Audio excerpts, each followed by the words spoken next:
When I first made the ground clearing, this thing had much less girth. Between the girth and the height that it grows, as quick as it grows, crooked as it is, and as crowded as these are, this one is like the one that remains in my walking area, and it's right up against my house. Boom. So some of these need to be thinned out anyway. I've already thinned out a few, which then means that the other ones are going to grow faster, but at least they'll be healthy, so that way if I do trim them, then there won't be anything sick. This pole saw is $120, tool only, and the maximum extension is 9.5 feet, and that's probably to the tip of the chain. And with the piece on this being solid, non-adjustable angle, no left or right, no tilt, then that's just more complication, and I'd have to buy oil and all this other crap. So I'm just going to rig up my 25-year-old SawZall to do the same thing. So I'm going to have 8 feet for free. And with the things I'm cutting, my SawZall should be able to get through them. I'm using a piece of 1x2,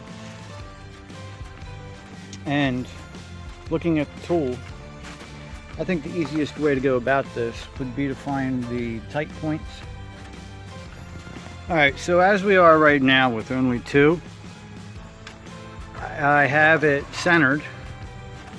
I have it bowed around this. The very little tip of this pierced the rubbery part, and then the tip of this one went a little bit deeper into the plastic part, but it's far enough away from the trigger mechanism, I don't think I'm going to have to worry about it. It's already firm. I mean, it's already one piece. Okay, so I defeated the safety by jamming a screw in there. It runs, just pulling the trigger now. This screw here I sank in. This screw here is somewhat sank in. So between the tension and the torsion, I believe that this is now going to be okay. The wood started to split, so I had to throw a couple of staples in. And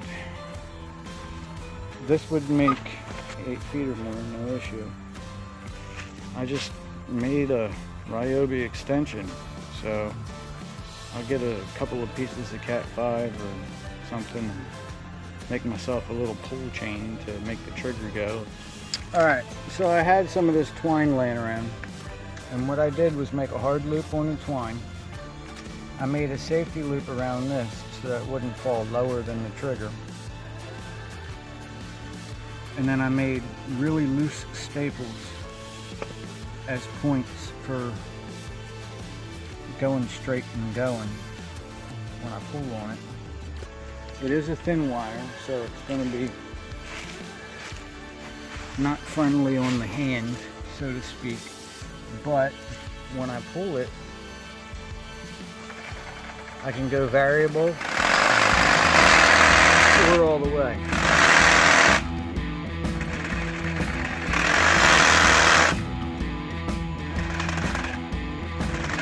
So it's just like handling the trigger. So now I think I'm ready to put on some gloves and get this whirl. Not bad, huh? Should have had laying around free type stuff. Right. Made it through this far, maybe about a minute and a half. I'm going to go to the other side. I don't want it to fall on my house. Boy, oh boy, one mosquito found me. Keeps trying for my eye. But yeah, so, not sure how well you can see that, but I was able to go through. And it fell away from the house. I'm going to get this last little bit, and then I'll handle the trunk.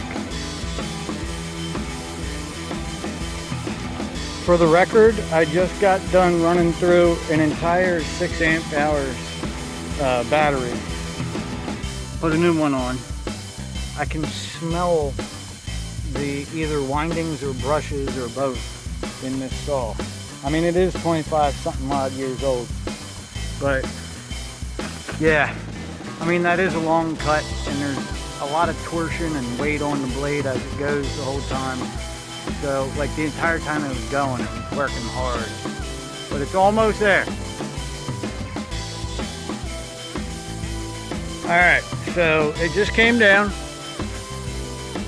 and it stood itself up like a tree in its own right. And this is what I'm talking about with how dense these are and how close these are and how much they've grown, even just since I've built. This is what I just cut. So this little topping of the tree that's immediately next to my house is as big as the other trees that are choking each other out left and frickin' right next to my house. I mean, look at this one. This is crazy how parasitic these are on each other. So I'm using this one to hold my thermometer, so I'm probably going to cut it about here. And then this piece that goes over my house with no other place to go will be missing. We have these branches which are trying to take over the holly tree, so that branch will go. These branches will go because I want the holly, I don't want this. The ones that go straight up, these two, they're not competing with each other. These two are symbiotic. This is off of the main trunk. This is potentially an issue, but otherwise, all these little parasitic trees, except maybe this one, can go. There's no reason for them, and then this one will be healthier. I'll have to trim it more often, but then it can be a tree instead of fighting itself. And then I'll have material for the driveway. If it dries out, I'll have wood, and then the woods will be happy, I'll be happy, everything will be happy. Happy is what it's about. Happy and healthy. Alright, so it was almost too heavy for me to pick up, but now this one. It's the rest of it. So I'm going to shave off these little branches, and then I'll make like a trunk stop, and then let my saw take it back.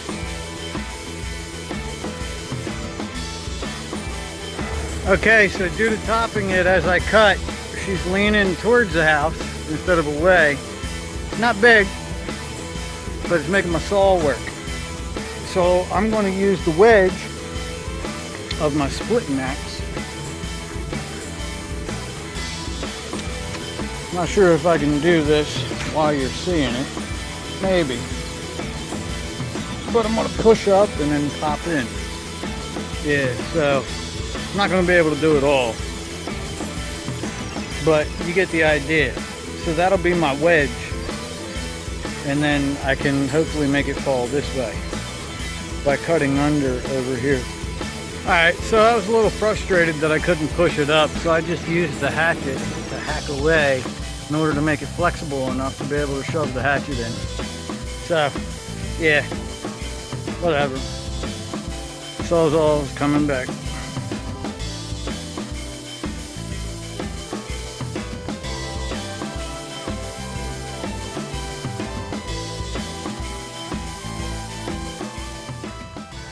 Alright, so the house is safe for now. I do still have a few that are at this point, after this summer, large enough to take me. So this is one. This one might be next year. Sitting up there. I kind of want this tree to stay because it's so awkward. So I think maybe I'll just top it right there. If I cut it around the height of the roof, that'll give me about 2 or 3 years before I have to worry about it. I'm not trying to make a front yard, backyard. I'm just trying to make like a cone of tree fall safety. Because wherever you are, no matter how close the trees are to you, you need to be within a cone of where if they were to fall towards you, they won't take you out. So like this big boy right here is getting pretty tall.